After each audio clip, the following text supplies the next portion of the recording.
Episode 6 के starting में यूकी volleyball खेल रही होती है और उसको इतना ज्यादा अच्छा खेलते हुए देखकर तो सभी लड़कियां बस उसकी की तारीफ करती है। और वहाँ पर साइड में जो बैठे हुए लड़के थे वो भी यूकी की तारीफ कर रहे थे और कह रहे थे वो सबसे ज्यादा अच्छी और खूबसूरत है। उसको देखकर बिल्कुल भी नहीं लगता कि हाँ हमारी एज की है। वही पर हितोशी ये सब बातें सुनकर अपने मन में कह रहा था ये लोग तो यूकी को अच्छे तरीके से नहीं जानते, अगर वो सीरियस हो जाती है तो वो किसी के पहचान में ही नहीं आएगी। वही पर वो लोग आगे ये भी बातें करते हैं कि यूकी तो काफी ज्यादा स्मार्ट और एथलेटिक है, उसको देखकर बिल्कुल ही नहीं लगता कि वो हितोशी की रिलेटिव है। हितोशी अपने मन में कहता है ये तो बिल्कुल ही मैं डीएस से एग्री नहीं करता, लेकिन मैं अभी भी उस रात की बात नहीं भूल पाया हूँ। वो तो बिल्कुल फिल्मों की तरह था, यूकी ने मुझे बिल्कुल फिल्मों की तरह बचाया था और यूकी किसी ड्रैगन ऑफ स्प्रिंग ऑर्गेनाइजेशन का मेंबर है ये भी मुझे यकीन नहीं था। वहीं पर हम यूकी को देख पाते हैं जिसको कि सभी लड़कियां घेर कर तारीफ कर रहे रहते हैं। तभी यूकी की नजर हितोशी की तरफ जाती है और उसको देखकर हंसती है। साइड से सभी लड़के ये देखकर तो काफी ज्यादा जेलस फील करते हैं और हितोशी की तरफ काफी गुस्से की नजर से देखते हैं। हितोशी अपने मन में कहता है मैं उन सभी के जेलसी को अपने आप पर हावी होने नहीं दूंगा। अचानक से तभी एक वॉलीबॉल काफी तेजी से हितोशी को लगने वाला था, लेकिन तभी वहाँ पर वही एसेसियन आकर उस बॉल को पकड़कर हितोशी को बचा लेती है। और वो एसेसियन तो अब बिल्कुल अच्छी हो गई थी और हितोशी को कह रही थी अगर तुम्हें चोट लग जाती तो काफी ज्यादा परेशानी हो जाती। हितोशी तो काफी ज्यादा परेशान था और अपने मन में कह रहा था यूकी के अलावा मेरे ऊपर इसकी वजह से भी सभी लोग घूम रहे हैं। आगे तो वो एसेसियन हितोशी के पास बैठ जाती है। हितोशी काफी ज्यादा परेशान था और कहता है आखिरकार तुम्हें चाहिए क्या। वो एसेसियन कहती है तुम ऐसा मत कहो, एक न्यू टीचर के साथ अच्छी तरीके से बिहेव करने से तुम मर नहीं जाओगे।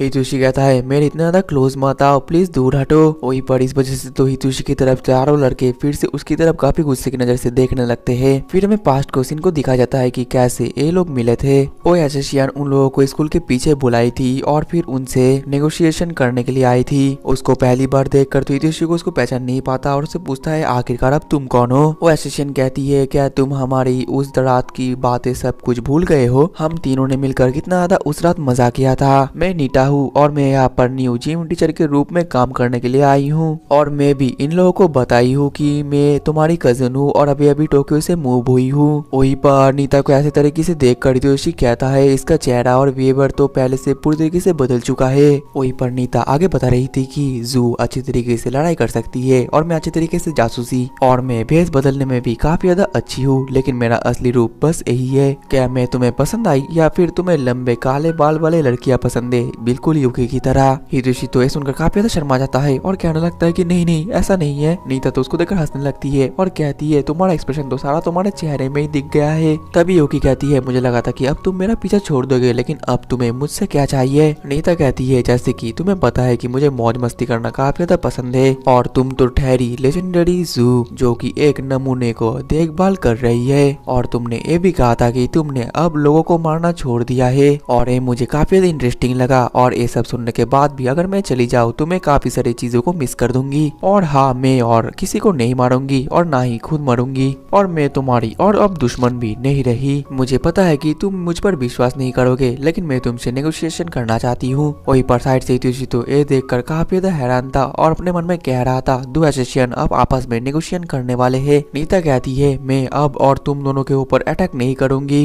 ये सुनकर हितोशी अपने मन में कहता है क्या अब ये हमें पैसे या कुछ इन्फॉर्मेशन देने वाली है। तभी नीता कहने लगती है मैं तुम लोगों को 3 महीने लगातार खाने का ब्रेड सर्व करती रहूंगी। हितोशी सुनकर काफी ज्यादा हैरान होता है और अपने मन में कहता है ये तो काफी ज्यादा आम बात है या फिर ये अपना एसेसियन कोड में बात कर रही है। नीता आगे कहने लगती है कि मैं कोई मामूली ब्रेड के बारे में बात नहीं कर रहा, मैं यहाँ पर यूकी की फेवरेट कात्सुदा ब्रेड के बारे में बात कर रही हूँ। ये सुनकर तो हितोशी और भी ज्यादा हैरान हो जाता है। वही पर यूकी तो उसका नेगोशिएशन मान लेती है और नीता भी काफी ज्यादा खुश हो जाती है। तभी पीछे से हितोशी पूछता है यूकी क्या तुम इस पर सच में भरोसा करती हो। यूकी कहती है आप चिंता मत करो, हमारे जैसे एशियन को बिना किसी कारण से आम लोगों को मारना सख्त मना है और इसे भी अब पता चल गया है कि ये मुझसे जीत नहीं पाएगी। हालांकि अगर ऐसा होता भी है तो मैं आपकी रक्षा जरूर करूंगी। और ये बोलते हुए उसके मुंह से लाल टपक रही थी। हितोशी कहता है अपने मुंह से लाल तो पहले अंदर कर लो। नीता आगे कहती है मैं बस तुम दोनों के ऊपर चुपचाप नजर रखूंगी, ठीक है। प्रेजेंट में हम देख पाते हैं कि नीता कह रही थी कि हितोशी अगर मैं जिम के अलावा और कोई टीचर होता तो मैं ऐसे तुमसे इतना ज्यादा खुलकर बात नहीं कर पाती।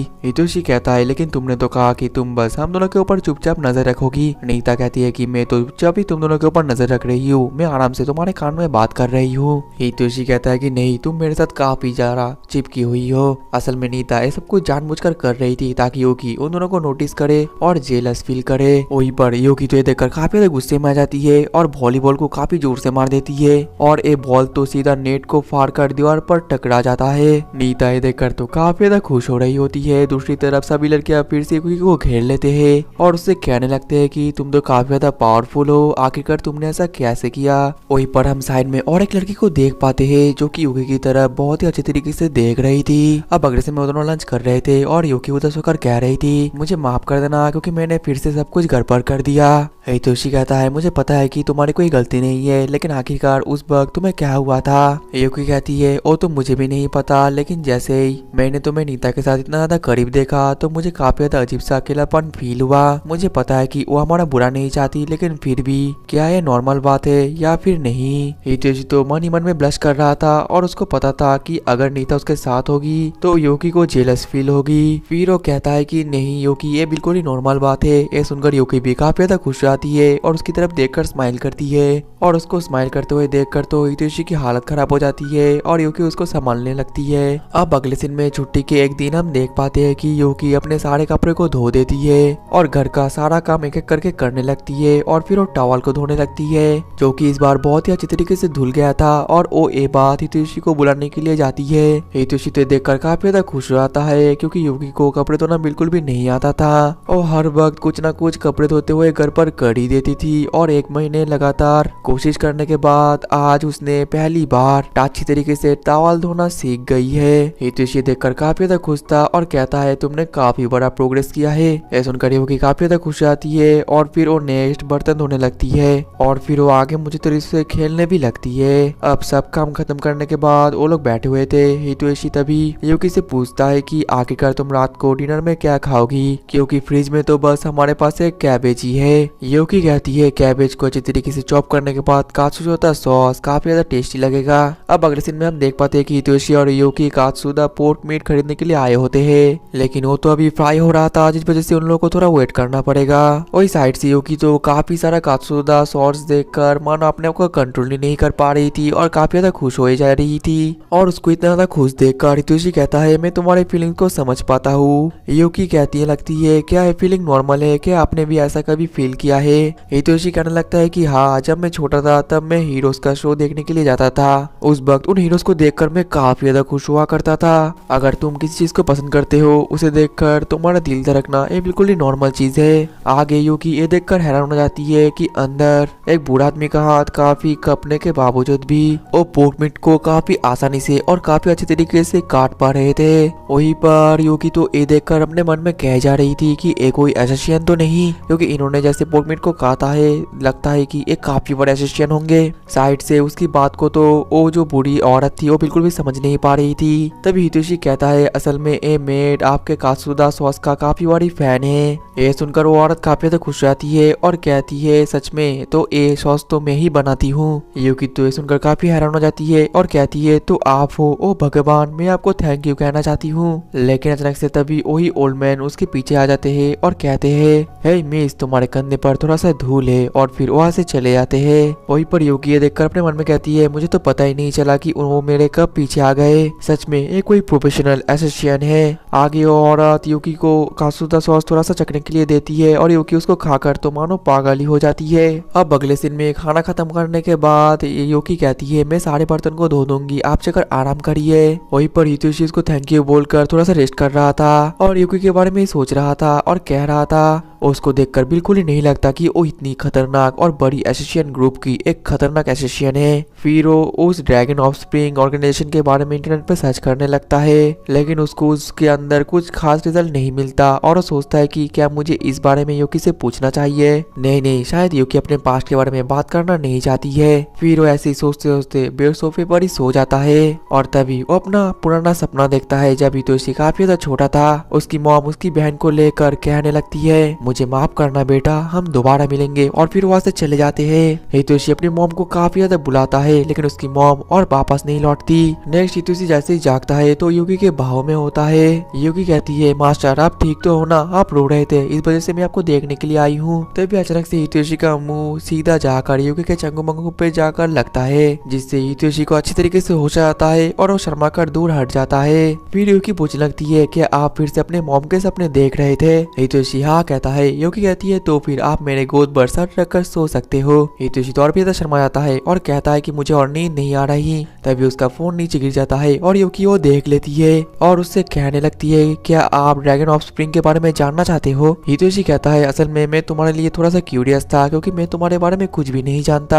ये सुनकर युकी कहती है सच बात तो यह कि मुझे भी मेरे बारे में ज्यादा कुछ नहीं पता। मेरे मास्टर ने बचपन में मुझे इस क्लान में शामिल कर लिया था और मैं बस उन्हीं का ऑर्डर माना करती थी और उनके कुछ ग्रुप के मेंबर्स को भी जानती हूँ, लेकिन मैं उनका ना ही नाम जानती हूँ और ना ही उनसे कभी भी बात किया है। ये सब सुनकर हितोशी कहता है असल में ऐसा नहीं है कि युकी इस बारे में बात नहीं करना चाहती, सच बात तो यह कि उसको अपने बारे में कुछ नहीं पता। वहीं पर युकी कहती है तब मैं बस जिंदा रहने के लिए काम करती थी, मुझे बस ये लगता था कि अगर मैं काम नहीं करूँ तो मेरे मास्टर मुझे छोड़कर चले जाएंगे, लेकिन अब मैं एक नॉर्मल इंसान की तरह रहती हूँ और कभी कभार मुझे ऐसा भी फील होता है कि ये कोई सपना तो नहीं है। और जब भी मैं आपको देखती हूँ मास्टर तो मुझे याद आता है कि मैं अभी भी एक छोटी सी बच्ची हूँ जो कि नॉर्मल है। तभी हितोशी भी शर्मा कर कहता है मैं भी जब भी तुम्हारा चेहरा सुबह उठकर देखता हूँ तब मुझे काफी ज्यादा खुशी महसूस होती है। उस रात जो कुछ भी हुआ उसके बावजूद भी तुमने यही रहना सोचा, इससे मैं काफी ज्यादा खुश हूँ, तुम्हारा बहुत बहुत शुक्रिया। युकी भी उसको थैंक यू करती है और काफी ज्यादा खुश रहती है और उसको हंसते हुए देखकर हितोशी फिर से